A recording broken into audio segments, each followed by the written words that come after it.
Audio Jungle. Audio Jungle.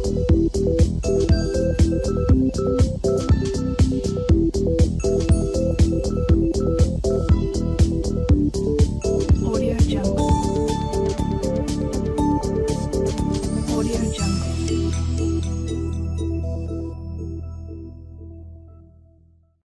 Muy buenas, nos dicen que resolvamos el ejercicio 2 de la opción A del examen suplente de septiembre del año 2019.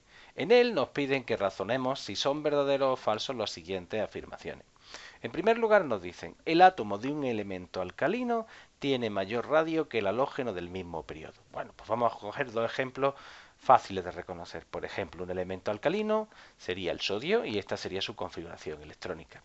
El halógeno del mismo periodo correspondiente sería el cloro y esta es su configuración electrónica. Debemos de recordar que el radio viene definido por la distancia del electrón más externo del átomo. En nuestro caso, el enunciado va a ser verdadero. Y esto es debido a que cuando se tratan de elementos del mismo periodo, tendrá menor radio aquel cuyo electrón esté más cerca del núcleo.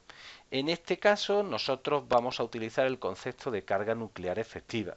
La carga nuclear efectiva del cloro va a ser mayor que la del sodio. Esto es consecuencia de que los dos presentan el mismo apantallamiento interno, sin embargo, al desplazarnos dentro de un periodo, el número atómico va aumentando y por tanto el número de cargas positivas también lo hará. Así ejercerán una mayor atracción sobre este último electrón.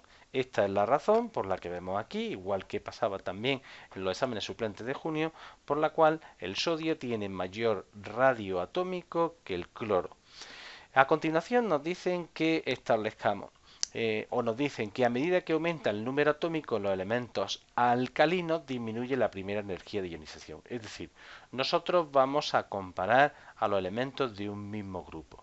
Y por tanto, lo primero que nosotros tenemos que establecer es la definición de energía de ionización. En este caso, el enunciado va a ser verdadero. Nos dicen que la energía de ionización es la energía necesaria para arrancar el electrón más externo a un átomo en estado gaseoso.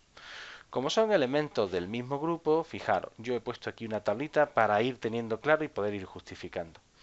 A medida que nosotros vamos aumentando el número atómico dentro de un grupo, aquí es donde viene la particularidad. La carga nuclear efectiva prácticamente se mantiene constante, como podéis ver aquí en esta fila. Sin embargo, los electrones diferenciadores, que son los que se encuentran aquí, 2s1, 3s1, 4s1, ¿vale? Se encuentran en niveles de energía superiores, con valores de n. Recordar que el valor de n, el número cuántico principal, nos da información no solo de la energía, sino también del tamaño del orbital. Y aquí es donde está el secreto. A medida que nosotros vamos descendiendo en un grupo, va aumentando el valor de n y por tanto los electrones se encuentran más alejados del núcleo, pero también menos atraídos por este.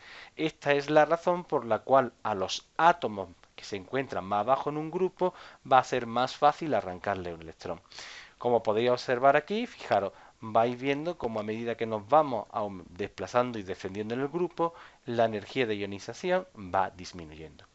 Finalmente nos dicen, en los elementos alcalino-térreos el radio iónico es menor que el atómico.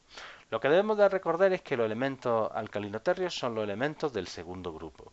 Fijaros que yo he puesto aquí también una tablita para poder comparar y que veáis exactamente cómo es el tamaño de los iones. En este caso el enunciado es verdadero. El radio atómico y iónico ambos vienen definidos por la distancia del último electrón al núcleo.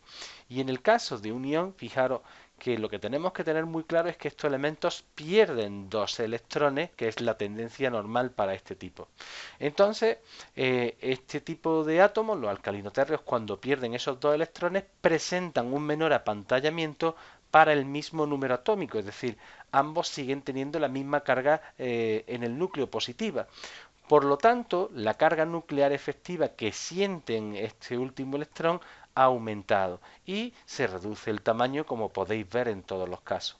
También a este hecho del menor apantallamiento se suma el factor también adicional, y es que su configuración electrónica cuando pasan a ser iones cationes es la del gas, la misma configuración del gas noble anterior del grupo del periodo anterior. Y por tanto, estos electrones se encuentran en un nivel de energía inferior, más próximo al núcleo, y por tanto también más atraído y más fuertemente. Esta es la razón por la cual, como podéis observar, se reduce el tamaño. Y con esto ya tendríamos terminado el ejercicio.